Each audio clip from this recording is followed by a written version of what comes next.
नमस्कार विद्यार्थियों, आप सब कैसे हैं। मैं उम्मीद करती हूँ आप सब अच्छे होंगे। आज हम कक्षा 12 आरोह के पद्य भाग के 8वें पाठ, जो कि तुलसीदास जी द्वारा रचित है, इस पद्य पाठ में कवितावली से 2 कवित्त और 1 सवैया लिया गया है, जिसका अध्ययन हम पिछले वीडियो में कर चुके हैं। आज हम रामचरितमानस का ये पद्यांश लेंगे और रामचरितमानस जो कि अवधी भाषा में लिखा हुआ है, लेकिन मैं आपको इसे इतने सरल और रोचक तरीके से समझाऊंगी कि आपको ये बहुत सरल लगने लगेगा। आप सोचेंगे बिल्कुल हिंदी भाषा की तरह ही अवधी भी बहुत सरल होती है। तो सबसे पहले मैं इसका प्रसंग बताना चाहूंगी। ये प्रसंग लिया गया है लंका कांड से।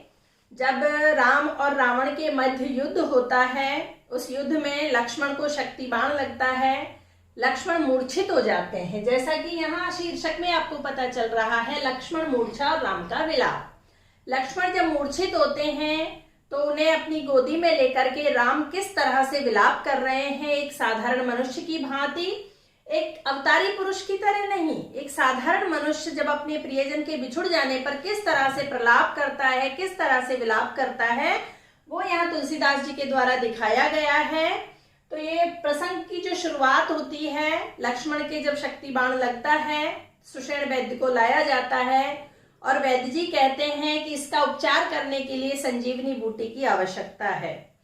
तो हनुमान जी को संजीवनी बूटी लेने के लिए भेज दिया जाता है, लेकिन हनुमान जी बूटी पहचानते नहीं है, इसलिए सारा पर्वत ही हाथ पर उठाकर चले आते हैं। जब वो आकाश मार्ग से होकर उड़ रहे थे तो अयोध्या के ऊपर से जब निकल रहे थे तो भरत ने देखा और भरत को लगा कि शायद कोई असुर है, कोई राक्षस है जो पहाड़ को उठाए चला जा रहा है। तो भरत ने तीर मार करके हनुमान जी को नीचे गिरा लिया। हनुमान जी जब भरत से मिले तो भरत को उन्होंने सारा वृत्तांत कह सुनाया, सारी कथा बता दी, जो भी लंका में हो रहा है वो दृश्य पूरा उनके सामने चित्रित किया। तो भरत जी ने कहा कि आप तुरंत जाइए और लक्ष्मण का उपचार करवाइए। तो यहाँ से शुरू होता है। अब देखिए, हनुमान जी भरत से विदा लेते हैं। दोहे से शुरुआत है। दोहा जो कि मात्रिक छंद होता है, इसमें 4 चरण होते हैं और कुल 48 मात्राएं होती हैं। ये मैं आपको छंद पढ़ाऊंगी तब बताऊंगी। अभी अर्थ देखिए। तव प्रताप उर राखी प्रभु, जे हऊँ नाथ तुरंत, अस कहि आय सुपाय पद, बंद चले हनुमंत। भरत बाहुबलशील गुण, प्रभु पद प्रीति अपार, मन महु जात सराहत, पुनि पुनि पवन कुमार। शब्दों के अर्थ देखेंगे। सबसे पहले तब यानी तुम्हारा, तब यानी तुम्हारा, प्रताप, प्रताप यानी होता है यश, उर यानी हृदय, राख यानी रखकर, प्रभु, जे हूं यानी जाऊंगा, नाथ तुरंत, यानी कि हनुमान जी भरत से कहते हैं कि हे प्रभु, हे नाथ, मैं तुम्हारा या आपका प्रताप उर में रख करके, आपकी प्रसिद्धि, आपकी कीर्ति, आपका यश अपने हृदय में रख के तुरंत जाऊंगा। अस कही, अस यानी ऐसा, कही यानी कहकर, आयस यानी आज्ञा, पाई यानी पाकर, ऐसा कहकर, आज्ञा पाकर, पदबंद, पदबंद होता है चरणों की वंदना करना, चरण वंदना, चले हनुमंत। हनुमान जी ने भरत को कहा कि हे प्रभु, आपका प्रताप, आपका यश मैं अपने हृदय में रख के तुरंत जाऊंगा। ऐसा कहकर और भरत जी से आज्ञा लेकर उनके चरणों की वंदना करके हनुमान जी वहां से चल देते हैं। भरत बाहुबलशील गुण, देखिए इसमें बाहुबल यानी भुजाओं की ताकत, सील यानी होता है व्यवहार, व्यवहार किसका? भरत का व्यवहार, और गुण यानी गुण, यानी 3 चीजें बताई हैं। भरत का बाहुबल, उनका व्यवहार, उनके गुण, प्रभु पद प्रीति अपार। और प्रभु पद, यहाँ प्रभु किसके लिए आया? श्री राम के लिए। प्रभु के पदों में अपार प्रीति, प्रभु के चरणों में अपार स्नेह, अपार प्रेम, भरत का बाहुबल, भरत का व्यवहार, उनके गुण और प्रभु के चरणों में उनकी अपार जो श्रद्धा है, प्रेम है। मनमोहु जात सराहत, उसकी मनी मन में, मनमोहु जात यानी मनी मन में सराहना यानी तारीफ करते हुए, पुनि पुनि यानी होता है बार बार। यहाँ शब्द रिपीट हुआ है, शब्द की आवृत्ति है लेकिन अर्थ वही है, इसलिए यहाँ अलंकार विशेष होगा पुनरुक्ति प्रकाश।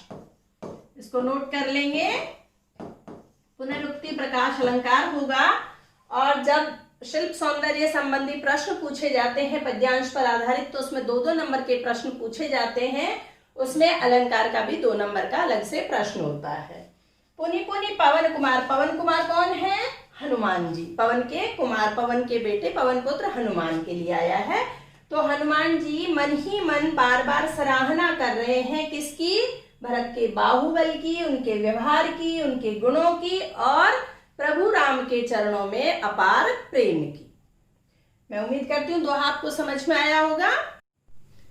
आगे चौपाई छंद देखते हैं। चौपाई में 4 चरण होते हैं। ये सम्मात्रिक छंद है। प्रत्येक चरण में 16-16 मात्राएं होती हैं। कुल 64 यानी 64 मात्राएं इसमें होती हैं। इसकी भी एक विशेष लय होती है। अभी मेरा गला ठीक नहीं है इसलिए बहुत अच्छी लय में नहीं गाऊंगी, फिर भी कोशिश करूंगी। उहाँ राम लक्ष्मण ही निहारी, बोले बचन मनुज अनुसारी। अर्ध रात गई कपि नहीं आयऊं, राम उठाई अनुज उरलायऊं। सकहु न दुखित देखी मोहि काऊ, बंधु सदा तव मृदुल सुभाऊ। मम हित लाग तजेउ पितु माता, सहेऊ विपिन हिम आतप बाता। देखिए एकदम दृश्य को लंका में ले जाया गया है। ये लंका का दृश्य है, युद्ध स्थल का दृश्य है, जहां राम लक्ष्मण को अपने गोद में लेकर के निहार रहे हैं और किस तरह से प्रलाप कर रहे हैं, विलाप कर रहे हैं। देखिए वहां राम लक्ष्मण ही निहारी, वहां राम लक्ष्मण को निहार रहे हैं, देख रहे हैं। बोले बचन मनुज अनुसारी, यहाँ ब वर्ण की आवृत्ति है, अनुप्रास अलंकार का प्रयोग है। वहां राम लक्ष्मण ही निहारी, वहां राम लक्ष्मण को निहारते हैं। बोले बचन मनुज अनुसारी, और एक मनुष्य के अनुसार, साधारण मनुष्य के अनुसार या मनुष्य की भांति वचन बोलते हैं, यानी बोल रहे हैं। लक्ष्मण को निहारते हुए एक साधारण मनुष्य की भांति विलाप कर रहे हैं राम। क्या कह रहे हैं देखिए, क्या वचन बोलते हैं। अर्ध रात गई कपि नहीं आयो, यहाँ कपि, कपि यानी होता है बंदर, और यहाँ स्पेशली ये हनुमान जी के लिए यूज किया गया, हनुमान जी के लिए प्रयोग किया गया है। अर्ध रात यानी आधी रात हो गई, कपि नहीं आयो, आधी रात हो चुकी है लेकिन हनुमान जी अभी तक नहीं आए हैं। राम उठाए अनुज, अनुज होता है छोटा भाई, और यानी पहले भी आपको बताया है, दोहे में उड़ाया था, हृदय छाती से लगा लिया। राम ने अपने अनुज को, अपने छोटे भाई को उठा करके अपनी छाती से लगा दिया। सकहु न दुखित देख मोहि काऊ, और राम लक्ष्मण को छाती पर लगाकर विलाप कर रहे हैं, रो रहे हैं, और क्या कह रहे हैं। सकहु न दुखित देख मोहि काऊ, सकहु न नहीं सकते, दुखित यानी दुखी, देख यानी देखकर, मोहि काऊ यानी मुझे किसी भी तरह से तुम दुखी नहीं देख सकते थे। बंधु सदा तव मृदुल स्वभाव, बंधु यानी भाई, सदा यानी हमेशा से, तब यानी तुम्हारा, मृदुल स्वभाव यानी स्वभाव रहा है। हे भाई तुम्हारा तो सदा से ही मृदुल स्वभाव रहा है, तुम किसी भी तरह मुझे दुखी नहीं देख सकते थे। मम हित लाग तजौ पितु माता, मम, मम यानी मेरा, हित यानी भलाई, तजौ यानी त्याग किया, यानी तुमने मेरे हित के लिए, मेरी भलाई के लिए माता पिता का भी त्याग कर दिया। क्योंकि वनवास तो सिर्फ राम को हुआ था, लक्ष्मण को तो वनवास नहीं हुआ था, लेकिन लक्ष्मण किस लिए गए थे, राम की सेवा के लिए उनके साथ गए थे। तो राम भी इस बात को समझते हैं, तो राम विलाप करते हुए कहते हैं कि हे भाई तुमने मेरे लिए, मेरी भलाई के लिए, मेरी सेवा करने के लिए माता पिता का भी त्याग कर दिया। सहऊ यानी सहा, बिपिन ये जंगल का पर्यायवाची है, यानी वन में या जंगल में। सहा क्या, हिम, आतप, बाता, 3 शब्द है। देखिए, हिम यानी बर्फ होती है, ये सर्दी के लिए इस्तेमाल किया गया है यहाँ। आतप यानी धूप होती है, ये गर्मी के लिए आया है। और बाता यानी तूफान होता है, जो कि बरसात में आता है, बारिश के दिनों में आता है, तो ये वर्षा के लिए हो गया। यानी ऋतुएं गिनाई गई हैं यहाँ। तो यहाँ राम रोते हुए, विलाप करते हुए लक्ष्मण को निहार कर लक्ष्मण को बोल रहे हैं कि हे भाई, तुमने मेरे हित के लिए माता पिता का भी त्याग कर दिया और मेरे साथ जंगल में रहकर सर्दी, गर्मी और बरसात सब सहा। आगे देखिए, आगे कहते हैं, सो अनुराग कहाँ अब भाई, उठाऊ न सुनि मम बच बिकलाई। जो जन तेउ बन बंधु बिछोऊ, पितु बचन मन तेउ नहीं ओऊ। सुत बित नारी भवन परिवारा, होई जाहि जग बारहि बारा। अस विचार जिए जागहु ताता, मिलई न जगत सहोदर भ्राता। जथा पंख बिनु खग अति दीना, मन बिनु फनि कर बर कर हीना। अस मम जीवन बांधु बिन तोही, जो जड़ देव जीवावई मोई। देखिए, यहाँ श्री राम विलाप करते हुए कहते हैं कि सो अनुराग कहाँ अब भाई। अनुराग होता है प्रेम, कि हे भाई, तुम्हारा वह प्रेम अब कहाँ गया। कौन सा प्रेम, जिस प्रेम के कारण तुमने माता पिता का त्याग किया और मेरे साथ जंगल में रह करके सर्दी, गर्मी, बरसात सब सहा, वो प्रेम तुम्हारा अब कहाँ चला गया। उठाऊ न सुनि मम बच बिकलाई। बच होता है व्याकुलता, बच यानी बचन और बिकलाई यानी व्याकुलता। यानी तुम मुझे किसी भी तरह से दुखी नहीं देख सकते थे और अब मेरे व्याकुलता भरे वचनों को सुनकर भी नहीं उठ रहे हो, अर्थात तुम्हारा वह प्रेम अब कहाँ चला गया। जो जन तेउ बन बंधु बिछो। देखिए, ब का कितना सुंदर प्रयोग हुआ है, इसकी आवृत्ति हुई है। अनुप्रास अलंकार का बहुत ही सुंदर उदाहरण है ये। जो जन तेउ, राम कहते हैं कि जो मैं जानता, बन यानी वन में, बंधु बिछो यानी भाई से बिछुड़ जाऊंगा।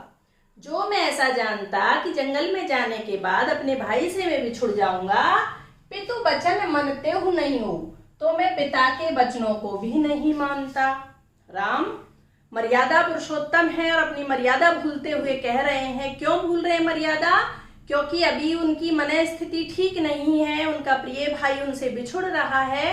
ऐसे में उन्हें नहीं पता कि वो क्या कह रहे हैं, वो विलाप की स्थिति में कह रहे हैं, रोते हुए सब बातें कह रहे हैं। इसलिए क्या कहते हैं कि यदि मुझे पता होता कि जंगल में जाने के बाद भाई से बिछुड़ जाऊंगा तो मैं पिता के वचनों को भी नहीं मानता। फिर यहाँ बहुत महत्वपूर्ण बात या 5 चीजें आराम गिनाते हैं। सुत पित नारी भवन परिवारा। सुत यानी बेटा, बित यानी धन,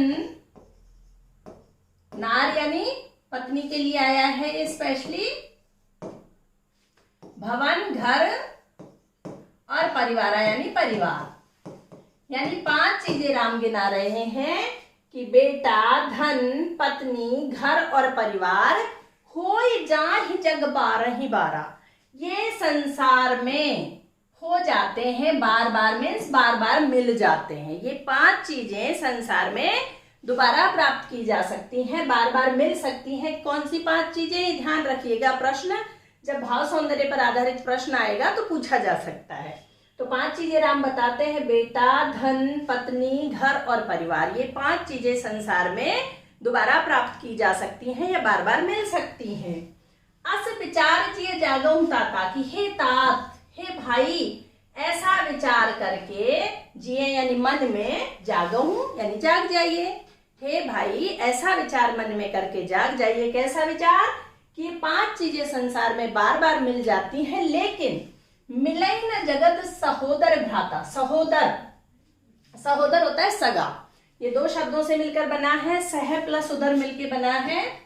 सह यानी समान और उदर यानी पेट, यानी एक ही पेट से उत्पन्न। देखिए, राम और लक्ष्मण एक ही पेट से उत्पन्न नहीं थे, अर्थात दोनों की माताएं अलग थी, दोनों एक माता के पुत्र नहीं थे, लेकिन उनमें प्रेम सगे भाई से भी ज्यादा था। इसलिए राम विलाप करते हुए कहते हैं कि हे भाई, ऐसा विचार मन में करके जाग जाइए कि सगा भाई संसार में बार बार नहीं मिलता, जबकि ये 5 चीजें संसार में बार बार मिल जाती हैं। इन 5 चीजों में पत्नी का भी जिक्र राम ने किया है, चूंकि पत्नी को रावण ले गया था, तो वो कहना चाह रहे हैं, यानी तुलसीदास जी तत्कालीन समाज में नारी की स्थिति को दर्शाना चाहते हैं कि नारी की स्थिति उस समय अच्छी नहीं थी, उसको बहुत दर्जा नहीं दिया जाता था, अच्छा दर्जा नहीं देते थे, उसको पैर की जूती के समान समझते थे कि एक चली गई तो दूसरी आ जाएगी, कोई खास बात नहीं है।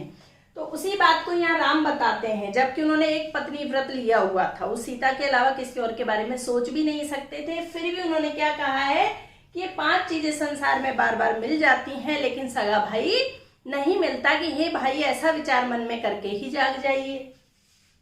आगे देखिए, बहुत महत्वपूर्ण है 2 पंक्तियां। जथा पंख बिनु खग अति दीना। खग होता है पक्षी, जथा यानी जैसे या जिस प्रकार पंख के बिना पक्षी अत्यंत दीन होता है, अत्यंत गरीब होता है, निरीह हो जाता है, यानी उसकी दयनीय स्थिति हो जाती है। पंख के बिना पक्षी का कोई महत्व नहीं, बेचारा उड़ नहीं पाएगा, है ना, उसका जीवन ही बर्बाद हो जाएगा। तो राम क्या कहते हैं, जिस प्रकार पंख के बिना पक्षी अत्यंत दीन है, मणि बिनु फनी। फनी यानी सांप और मणि सर्प की यहाँ बात हो रही है कि मणि के बिना मणि सर्प अत्यंत दीन होता है। करिबर करहीना। कर यानी होता है सूंड। कर शब्द के जब अनेकार्थी की बात होती है तो कर यानी हाथ होता है, कर यानी सूंड होती है, कर यानी टैक्स भी होता है। तो यहाँ कर शब्द सूंड के लिए इस्तेमाल किया गया। करिबर होता है हाथी, हाथी का पर्यायवाची है करिबर। राम यहाँ 3 चीजों के बारे में बताते हैं जो बहुत महत्वपूर्ण है, कि जिस प्रकार पंख के बिना पक्षी अत्यंत दीन होता है, मणि के बिना मणि सर्प अत्यंत दीन होता है, और सूंड के बिना हाथी की जो स्थिति होती है, अस मम जीवन बंधु बिन तो ही। अस यानी ऐसा, मम यानी मेरा, जीवन, बंधु यानी भाई, बिन तो ही यानी बिना तुम्हारे, कि हे भाई इन तीनों का जो स्थिति होती है, यानी पंख के बिना पक्षी की, मणि के बिना सांप की और सूंड के बिना हाथी की जो स्थिति होती है, कि हे भाई तुम्हारे बिना मेरा जीवन भी ऐसा ही हो जाएगा। जो जड़ दैव जीवावे मोई। यहाँ दैव प्रकृति को कहा गया है, नियति को कहा गया है, नेचर को कहा गया है, या कह लीजिए ईश्वर को कहा गया है। जो है जड़ प्रकृति। जड़ क्यों कहा है? यदि प्रकृति जड़ नहीं होती, संवेदनशील होती, तो राम और लक्ष्मण को अलग नहीं करती, यानी लक्ष्मण को इस अवस्था तक नहीं पहुंचने देती। तो लक्ष्मण राम से जब जुदा हो रहे हैं तो राम क्या कह रहे हैं, जड़ प्रकृति यदि मुझे जिंदा रखना चाहेगी तो मेरी भी स्थिति इन तीनों के जैसी हो जाएगी। इसको आप नोट कर लीजिएगा तीनों पॉइंट्स को, उसके बाद देखिए। जे हूँ अवध कवन मुहलाई, नारी हेतु प्रिय भाई गवाई, बरु अपजस सहते हूँ जग माही, नारी हानि विशेष क्षति नाही, अब अपलोक शोक सुत तोरा, सहै निठुर कठोर उर मोरा, निज जननी के एक कुमारा, तात तासु तुम प्राण आधारा। यहाँ देखिए ता की आवृत्ति है, अनुप्रास अलंकार है। तो राम कहते हैं, जे हम अवध कवन मुहलाई। जे हूं यानी जाऊंगा, कवन यानी कौन सा। तो राम कहते हैं कि मैं अवध में, अयोध्या में कौन सा मुंह लेकर जाऊंगा, अर्थात मैं लोगों को अयोध्या जाकर क्या मुंह दिखलाऊंगा। नारी है तो प्रिय भाई गवाई। लोग क्या कहेंगे कि नारी के लिए यानी पत्नी के लिए राम ने अपने प्रिय भाई को गंवा दिया, यानी मेरी बदनामी होगी, लोग मुझ पर कटाक्ष करेंगे, इसलिए मैं अयोध्या में अब जाकर मुंह कैसे दिखाऊंगा। बरु अपजस सहते हूँ जगमाई। बरु यानी भले ही, अपजस यानी बदनामी, अपयश कह सकते हैं इसको, और बदनामी भी कह सकते हैं, पर्यायवाची है, उसी का अर्थ देने वाला शब्द है। भले ही बदनामी सहते हुए यानी सह लेता, जगमाही यानी संसार में, भले ही मैं संसार में बदनामी सह लेता। कौन सी बदनामी? कि राम अपनी पत्नी सीता को रावण से नहीं छुड़ा पाए, या रावण ले गया, वापस नहीं ला पाए, राम ने अपनी पत्नी को खो दिया, इस तरह की बदनामी भले ही मैं जगत में संसार में सह लेता, नारी हानि विशेष क्षति नाही। फिर राम क्या कहते हैं कि नारी की हानि कोई विशेष हानि नहीं है। अब अपलोक शोक सुत तोरा। अब देखिए राम क्या कहते हैं आगे, अपलोक यानी बदनामी, ये अपजस का ही पर्यायवाची है कि अब अपलोक भी होगा और भाई का शोक भी होगा। छोटा भाई है, पुत्र के समान है, सुत यानी बेटा होता है। तो यहाँ जो राम है अतिशय भावुकता में है, बहुत उनकी मनः स्थिति ठीक नहीं है और अपने भाई को बहुत प्रेम करते हैं, इसलिए उसको बेटा कहकर वो संबोधित कर रहे हैं। और क्या कहते हैं कि हे पुत्र, हे भाई, हे बेटे, अब मुझे बदनामी यानी पत्नी को नहीं छुड़ा पाने वाली बदनामी और तुम्हारा शोक दोनों ही सहने पड़ेंगे। अब लोग क्या कहेंगे कि राम देखो कितना स्वार्थी है, अपनी पत्नी के लिए अपने भाई को खो दिया इसने, तो अब मेरी बदनामी भी होगी, तुमसे बिछुड़ने का दुख भी। आगे क्या कहते हैं, सहे निठुर कठोर उर्मोरा, ये मेरा जो निष्ठुर और कठोर हृदय है, इसको ये दोनों चीजें अब सहनी पड़ेंगी। सहे यानी सहेगा, निठुर यानी निष्ठुर, कठोर यानी तो कठोर होता ही है, और यानी हृदय, और मोरा यानी मेरा, यानी मेरे हृदय को अब अपलोक भी सहना पड़ेगा और तुम्हारा शोक भी सहना पड़ेगा। इस निष्ठुर हृदय को दोनों चीजों का भार उठाना पड़ेगा। आगे कहते हैं, निज जननी के एक कुमारा, तात तासु तुम प्राण आधारा, सौंपेसी मोय तुम्हारी गई पानी, सब विधि सुखद परम हित जानी। यहाँ कहते हैं राम, निज जननी के एक कुमारा, तुम अपनी माँ के एक कुमार हो। देखो यहाँ भी स्थिति उसी पे ध्यान रखना है आपको। यहाँ आपको सच्चाई की कसौटी पर इसे नहीं देखना है, क्योंकि जब व्यक्ति का प्रियजन उससे बिछुड़ रहा होता है तो वो कुछ भी अनाप शनाप बोल रहा होता है, सोच समझ के नहीं बोलता है। उस समय जो उसके प्रिय के लिए उसके मन में जो भी विचार आते हैं वो अनायास ही चले आते हैं। तो यह राम की भी वही स्थिति है, इसलिए वो क्या कहते हैं रोते हुए, विलाप करते हुए कि तुम अपनी माँ के इकलौते कुमार हो, तात तास तुम प्राण आधारा, इसलिए हे भाई तुम उनके प्राणों के आधार हो, तुम अपनी माँ के इकलौते पुत्र हो, तुम उनके प्राणों के आधार हो। सौंपे सी मोए तुम्हें गई पानी, सौंपे से यानी सौंपा था, मोही यानी मुझे, तुम्हें गई पानी, पानी यानी हाथ भी होता है, तो उन्होंने तुम्हारा हाथ पकड़कर मुझे सौंप दिया था या मेरे हवाले तुम्हें कर दिया था। क्यों किया था, सब विधि सुखद परम हित जानी, विधि यानी प्रकार से, सुखद यानी सुख देने वाला, परम हित यानी परम हितैषी, उन्होंने मुझे तुम्हारे लिए सब तरह से सुख देने वाला और परम हितैषी जानकर ही सौंपा था, तुम्हें मेरे साथ किया था, मेरे साथ भेजा था। अब उन माँ को भी क्या उत्तर दूंगा। तो इस तरह से तरह तरह के ख्याल राम के मन में आते हैं। आगे राम कहते हैं, उतर काह दे हूं ते जाई, उठ किन मोय सिखामऊ भाई, कि हे भाई मैं उनको जाकर क्या उत्तर दूंगा। उतर यानी उत्तर, काह यानी क्या, दे हूं यानी देऊंगा या दूंगा, ते यानी उनको, जाई यानी जाकर। अब मैं अयोध्या जाकर उनको यानी आपकी माँ को, अपनी माँ को क्या उत्तर दूंगा। उठ किन मोय सिखाऊं भाई, हे भाई उठकर तुम मुझे सिखाते क्यों नहीं हो, यानी इन प्रश्नों के उत्तर क्यों नहीं बताते हो कि मैं अयोध्या कौन सा मुंह लेकर जाऊंगा, माँ को क्या जवाब दूंगा, इन सब प्रश्नों के उत्तर तुम मुझे उठकर क्यों नहीं दे रहे हो। बहुविधि सोचत सोच विमोचन, स्रवत सलिल राजीव दल लोचन, उमा एक अखंड रघुराई, नरगति भगत कृपाल दिखाई। बहुत सुंदर पंक्तियां देखिए। बहुविधि बाकी आवृत्ति है, अनुप्रास अलंकार का सुंदर प्रयोग है यहाँ। बहु यानी अनेक, विधि यानी तरीके से, सोचत यानी सोच रहे हैं, चिंतित हो रहे हैं, चिंता में पड़े हुए हैं, सोच विमोचन अनेक प्रकार से सोच रहे हैं। कौन, सोच विमोचन जो दूसरों को चिंता से मुक्त करते हैं, विमोचन यानी मुक्त करना, सोच यानी चिंता। जो ईश्वर, जो अवतारी श्री राम है, जो दूसरों को चिंता मुक्त करते हैं, वो ही अनेक चिंताओं में घिरे हुए हैं। स्रवत सलिल, स्रवत यानी बह रहा है, सलिल यानी होता है जल, जल का पर्यायवाची है। राजीव यानी कमल, दल यानी पंखुड़ी, और लोचन यानी नेत्र। यानी यहाँ राम के नेत्रों का सुंदर तरीके से वर्णन किया गया है।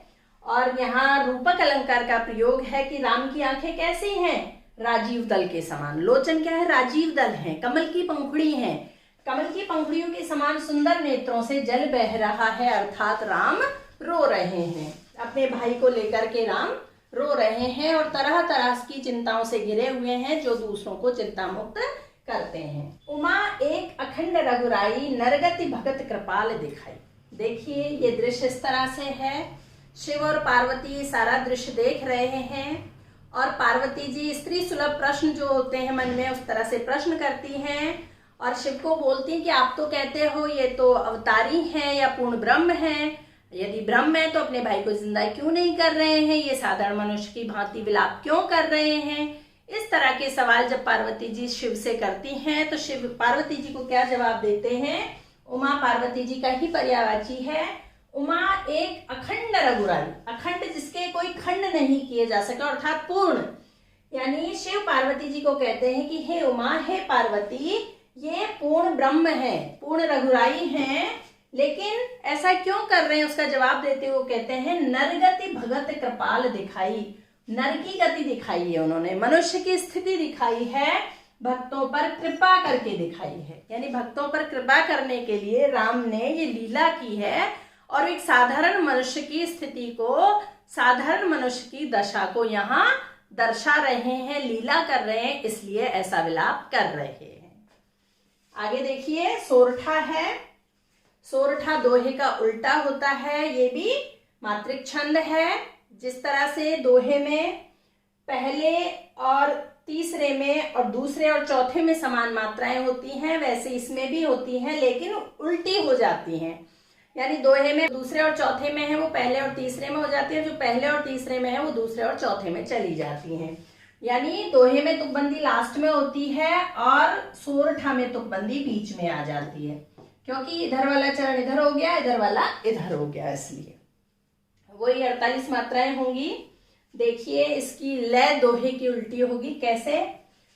प्रभु प्रलाप सुनि कान, बिकल भये बानर निकर, आय गए हनुमान, जिमि करुणा मह वीर रस। यानी कि कान और हनुमान की तुकबंदी मिलेगी और ये दोनों बिना ही तुक के रह जाएगा अंतिम पर। हाँ देखिए, प्रभु प्रलाप सुनि कान, प्रा की आवृत्ति है, अनुप्रास अलंकार का प्रयोग है। प्रभु प्रलाप सुनि कान, प्रभु का प्रलाप कानों में सुनकर यानी कानों में पड़ते ही, बिकल यानी व्याकुल, भय यानी हो गए, बानर निकर यानी बंदर और भालुओं के जो समूह थे वो व्याकुल हो जाते हैं। राम जब विलाप कर रहे हैं, राम का विलाप, राम का प्रलाप, जैसे ही बंदर भालुओं के, आपको पता ही है कि राम की सेना में बंदर और भालू ही थे, तो बंदर भालू जब राम का विलाप सुनते हैं, जो कि उनका नायक था, नायक ही जब रोने लगेगा तो पीछे वालों का तो क्या हाल होगा आप सोच सकते हैं। तो बंदर भालू भी बहुत निराश हो जाते हैं, बहुत दुखी हो जाते हैं, व्याकुल हो जाते हैं। आए गए हनुमान, इतने में हनुमान जी का आगमन होता है, हनुमान जी आ जाते हैं। तो अभी तक जो करुण रस छाया हुआ था पूरे समूह में, पूरी सेना में करुण रस छाया हुआ था, तो कैसा लगा, जिमि करुणा मह वीर रस। हनुमान जी का आगमन कैसा लगा, जैसे करुण रस में वीर रस, वीर रस यानी वीर का स्थायी भाव होता है उत्साह, बंदर भालुओं में सब में यानी राम की सेना में उत्साह का संचार हो जाता है। जैसे हनुमान जी का आगमन होता है तो ऐसे लगता है जैसे अभी जो करुण रस छाया हुआ था वो वीर रस में परिवर्तित हो गया। यहां तक समझ में आया, आगे देखते हैं। हर श्री राम भेटे हनुमाना, अति कृतज्ञ प्रभु परम सुजाना, तुरत वैद तब कीन्ही उपाई, उठी बैठे लक्ष्मण हर्षाई। हृदय लाई प्रभु भेटे भ्राता, हर्षे सकल भालु कपि भ्राता। कपि पुनि बैद तहाँ पहुँचावा, जय विधि तबहि ताहि लई आवा। यह वृतांत दसानन सुनेऊ, अति विषाद पुनि पुनि सिर धुनेऊ। व्याकुल कुंभकर्ण पहियावा, विविध जतन करता ही जगावा। जागा निशिचर देखिए कैसा, मानहु कालु देह धरि बैसा। कुंभकर्ण बूझा कहु भाई, काहे तब मुख रहे सुखाही। कथा कही सब ते अभिमानी, जय प्रकार सीता हरियाणी। तात कपिन सब निश्चर मारे, महा महा जोधा संहारे। देखिए,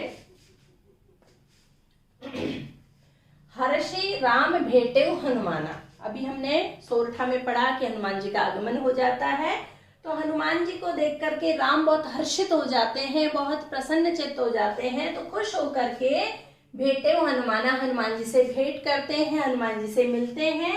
अति कृतज्ञ, कृतज्ञ जो है, कृतघ्न का विलोम शब्द होता है, कृतज्ञ यानी होता है उपकार मानने वाला।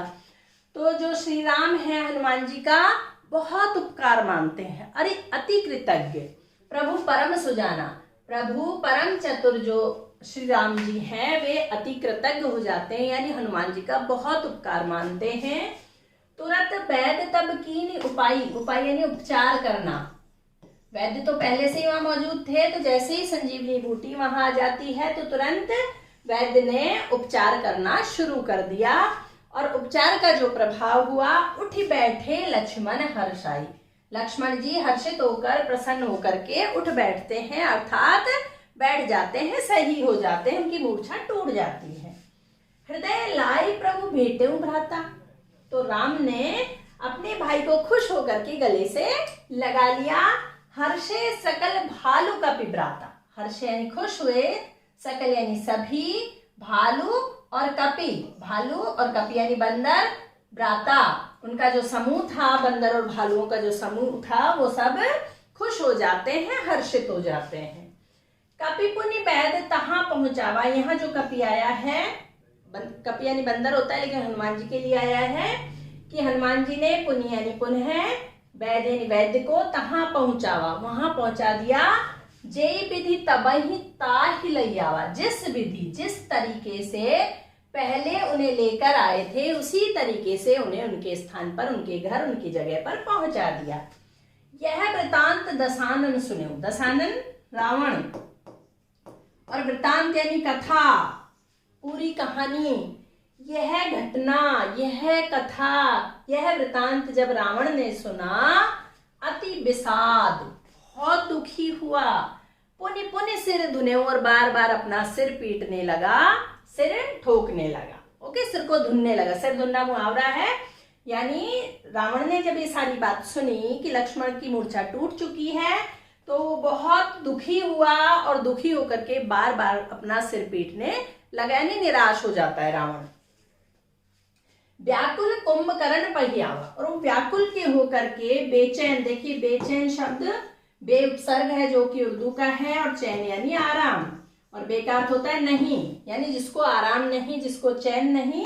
तो व्याकुल यानी रावण को चैन नहीं है, रावण व्याकुल हो गया है। कुंभकर्ण पहियावा, कुंभकर्ण के पास आता है। कुंभकर्ण का आपको पता है 6 महीने सोता था और 6 महीने जागता था। तो अभी उसका सोने का समय चल रहा था, कुंभकर्ण सोया हुआ था। तो रावण बहुत दुखी हो गया। जब उसको कहीं कोई उम्मीद नजर नहीं आई, तो व्याकुल होकर के वो कुंभकर्ण के पास जाता है। विविध जतन करता ही जगावा। विविध यानी अनेक, जतन यानी प्रयत्न, अनेक प्रयत्न उसे जगाने के करने लगा, यानी उसे जगाने के लिए रावण अलग अलग प्रयत्न करने लगा। जागा निशिचर देखिए कैसा। निशिचर राक्षस किसके लिए आया यहाँ? कुंभकर्ण के लिए। जागा निशिचर देखिए कैसा। देखिए वो राक्षस जाग गया है, और कैसा दिखाई दे रहा है? मानहु, जनु जानो मनु मानो, जानव मानव का जहां प्रयोग होता है उत्प्रेक्षा अलंकार होता है, तो इस पंक्ति में उत्प्रेक्षा अलंकार है, ये ध्यान रखिएगा। 2 नंबर का प्रश्न बनेगा। मानहु काल देह धरि वैसा, मानो जिस तरह से काल ने स्वयं देह धारण कर ली हो, यानी खुद मृत्यु लग रहा है। सामने खड़ा हुआ कुंभकर्ण जागकर जब खड़ा हुआ है तो ऐसा लग रहा है जैसे मृत्यु ने स्वयं शरीर धारण कर लिया हो। कुंभकर्ण पूछा, कहो भाई, कुंभकर्ण ने पूछा यानी पूछा, कहो भाई रावण से। जब कुंभकर्ण उठा तो उठते ही रावण से पूछा, कहो भाई क्या हाल है। काहे तब मुख रहे सुखाई, तब यानी तुम्हारा मुख, और सुखाई यानी सूखा हुआ है अर्थात कुम्हलाया हुआ है। कि हे भाई तुम्हारा ये मुंह है कुम्हलाया हुआ क्यों है, क्या हो गया बताओ, कहो। कथा कही सब ते ही अभिमानी, तब उस अभिमानी रावण ने सारी कथा कुंभकर्ण को सुना दी, कुंभकर्ण को कह सुनाई। जे ही प्रकार सीता हरियाणी, जिस प्रकार से उसने सीता का हरण किया था, सीता हरण की पूरी घटना किसको सुनाई, कुंभकर्ण को सुना दी। आगे देखेंगे। कथा कही सब ते ही अभिमानी, जेई प्रकार सीता हरियाणी। तात कपिन सब निश्चर मारे, महा महाजोधा संहारे। दुर्मुख सुर रिपु मनोज आहारी, भट अतिकाय अकंपन भारी। अपर महोदर आदिक बीरा, परे समर महि सबरन धीरा। देखिए कुंभकर्ण और रावण का वार्तालाप होता है। रावण सारी कथा कह सुनाता है जिस प्रकार से उसने सीता का हरण किया था। आगे कहता है तात, हे भाई, छोटा भाई है, तात आ गया यहाँ। कपिन यानी कपि, बंदरों ने, कपि यानी बंदर, कपिन यानी ये बहुवचन हो गया, बंदरों ने सब निशिचर मारे। निशिचर यानी राक्षस, जो रावण की सेना में महान महान योद्धा थे, अच्छे राक्षस योद्धा थे, उनके लिए रावण कुंभकर्ण को कहता है कि हे भाई बंदरों ने सारे राक्षस मार डाले हैं, और राक्षसों में जो महान महान योद्धा थे, योद्धा यानी योद्धा, संहारे, संहार करना यानी मार देना, तो बंदरों ने सारे महान योद्धाओं का संहार कर दिया है, महान राक्षस योद्धाओं को मार दिया है। इन 2 पंक्तियों में देखिए उन महान योद्धाओं के, राक्षस योद्धाओं के नाम बता रहे हैं रावण कुंभकर्ण को। दुर्मुख सुररिपु मनुज आहारी, दुर्मुख सुररिपु मनुज आहारी। भट अतिकाय अकंपन भारी, ये योद्धाओं के नाम हैं। अपर महोदर, ये भी योद्धा है। आदिक वीरा यानी आदि वीर। परे यानी पड़े हैं। समर यानी युद्ध, और मही यानी भूमि। सब रणधीरा, जो रण में युद्ध में धैर्य रखने वाले महान योद्धा थे, वो युद्ध भूमि में पड़े हुए हैं, युद्ध भूमि में उनकी लाशें पड़ी हुई हैं, उनका संहार बंदरों ने कर दिया है, अर्थात बंदरों ने महान योद्धाओं को मार दिया है। अंतिम दोहा बचा है, ध्यान से देखेंगे। सुनि 10 कंधर बचन तब, कुंभकर्ण बिलखान। जगदम्बा हरि आने अब, 60 चाहत कल्याण। यहाँ कुंभकर्ण रावण को बोलते हैं, चाहे रावण के छोटे भाई हैं, रावण का साथ दे रहे हैं, लेकिन वो गलत को गलत कहने की हिम्मत रखते हैं। तो कुंभकर्ण कहते हैं, सुनि 10 कंधर बचन तब, 10 कंधर यानी रावण के वचनों को सुन करके कुंभकर्ण बिलखान, बिलख पड़ता है, चीख पड़ता है। रावण के वचनों को सुन करके कुंभकर्ण चीख पड़ता है और क्या कहता है, जगदम्बा हरि आने अब, हरि यानी हरण करना, और जगदम्बा जगत जननी। जगत जननी कौन, सीता जी। सीता जी का हरण किया, ये बात बता दी थी रावण ने कुंभकर्ण को। तो कुंभकर्ण चीख पड़ता है और कहता है कि तुमने जगत जननी जगदम्बा का हरण किया है, और अब 60 यानी दुष्ट या मूर्ख, चाहत कल्याण, अब तुम कल्याण चाहते हो, अपना भला चाहते हो, अर्थात तुमने काम ऐसा किया जिससे तुम्हारा भला कभी नहीं हो सकता, तुम्हारा विनाश निश्चित है। ये कुंभकर्ण रावण को कहता है। यहाँ देखिए ये दोहा छंद है। दोहा छंद शुरुआत भी इसी से हुई, दोहे से, और एंड भी दोहे पर ही हुआ है।